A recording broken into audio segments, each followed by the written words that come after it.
starting right now on ABC's This Week. Firing Back. Is Donald Sterling a racist? The mystery woman behind that NBA race scandal breaking her silence. Will Donald Sterling be forced to sell? NBA Hall of Famer Kareem Abdul-Jabbar joins us live. Smoking gun? The White House releases a secret Benghazi email. Republicans call it proof of a cover-up. Then, Al Franken in his first Sunday interview. And we're behind the scenes at the White House Correspondents' Dinner. The House Republicans actually give John Boehner a harder time than they give me, which means orange really is the new black. From ABC News, This Week with George Stephanopoulos begins now.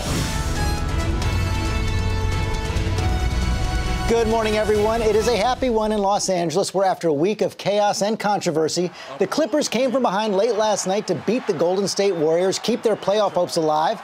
Big question now, who will run the team? Will Donald Sterling be forced to sell?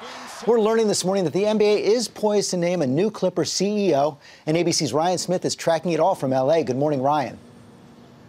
Good morning, George. Clippers fans out here in force last night to celebrate their team's big win to move to the next round of the NBA playoffs.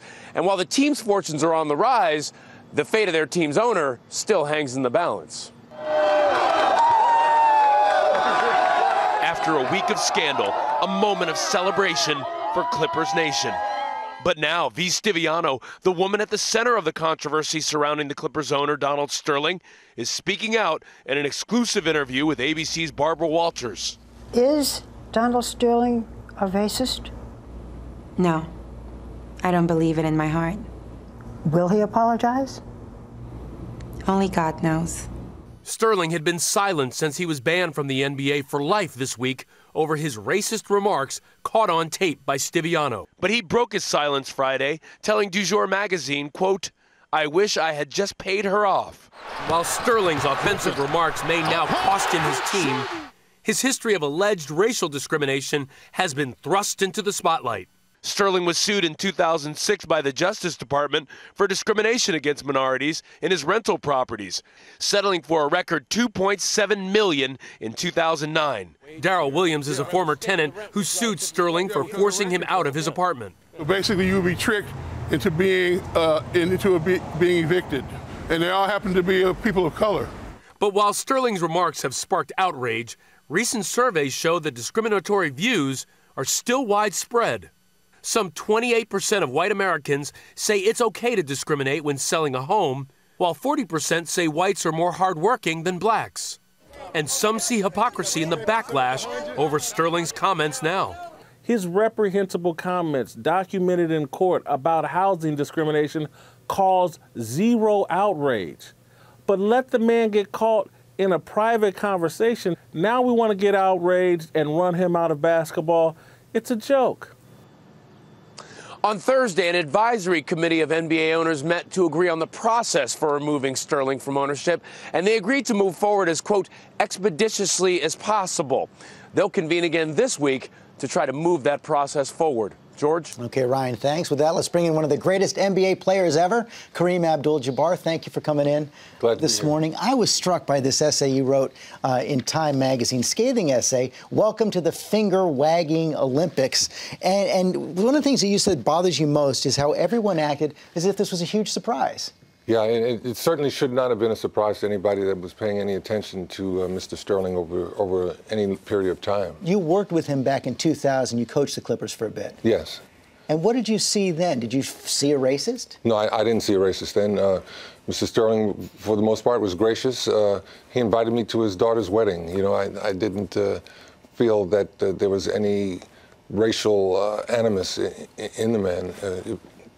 But when I saw what was just portrayed there, you know, how he discriminated against blacks and other minorities, it started to bother me. And what do you think the league can do now? We saw Adam Silver come out. You supported his ban, his lifetime ban. But you know Sterling a little bit. It sure appears that he's likely to fight this. Yeah, that if past performance is any indication, he's going to fight it and do take whatever legal recourses he has to avoid the sanctions. And do you think the league can force him out? I think they have the legal leverage to do that. Have to see. You don't know for sure, but the way things are going now, I think that they have a very good chance of keeping him away from the game. What about the underlying issues that Ryan brought up in his piece that you bring up in your piece? The kind of idea that the league for a long time turned a blind eye to his actions, and that the country has still struggling with lingering racism. Well, this is a problem. I did a little bit of research. More whites believe in ghosts than believe in racism. That's why we don't have. That's why we have shows like Ghostbusters and don't have shows like Racist Busters. You know, it's something that's still part of our culture, and people hold on to some of these ideas and practices just out of habit and saying that, well, that's the way it always was. But things have to change. I was struck by a piece in the New York Times by Tim Egan, who called sports the most progressive force in America, and says that if you want to find racial progress in America, look to the games we play. Sports has been in the vanguard, certainly in the past, of promoting racial reconciliation. Yes. What more can the NBA do right now? I think all the NBA has to do now is just keep the issue in people's minds when it's appropriate. It's not something you can constantly be harping on. But when it's appropriate and they see people doing things that don't line up with how we're supposed to be feeling about things, then people have to speak up. It's got to keep it's like watching the temperature. You know, if somebody gets a temperature, something might be wrong. You got to deal with it quickly. And you spoke up this week. Kareem Abdul-Jabbar, thanks very much. Pleasure talking to you.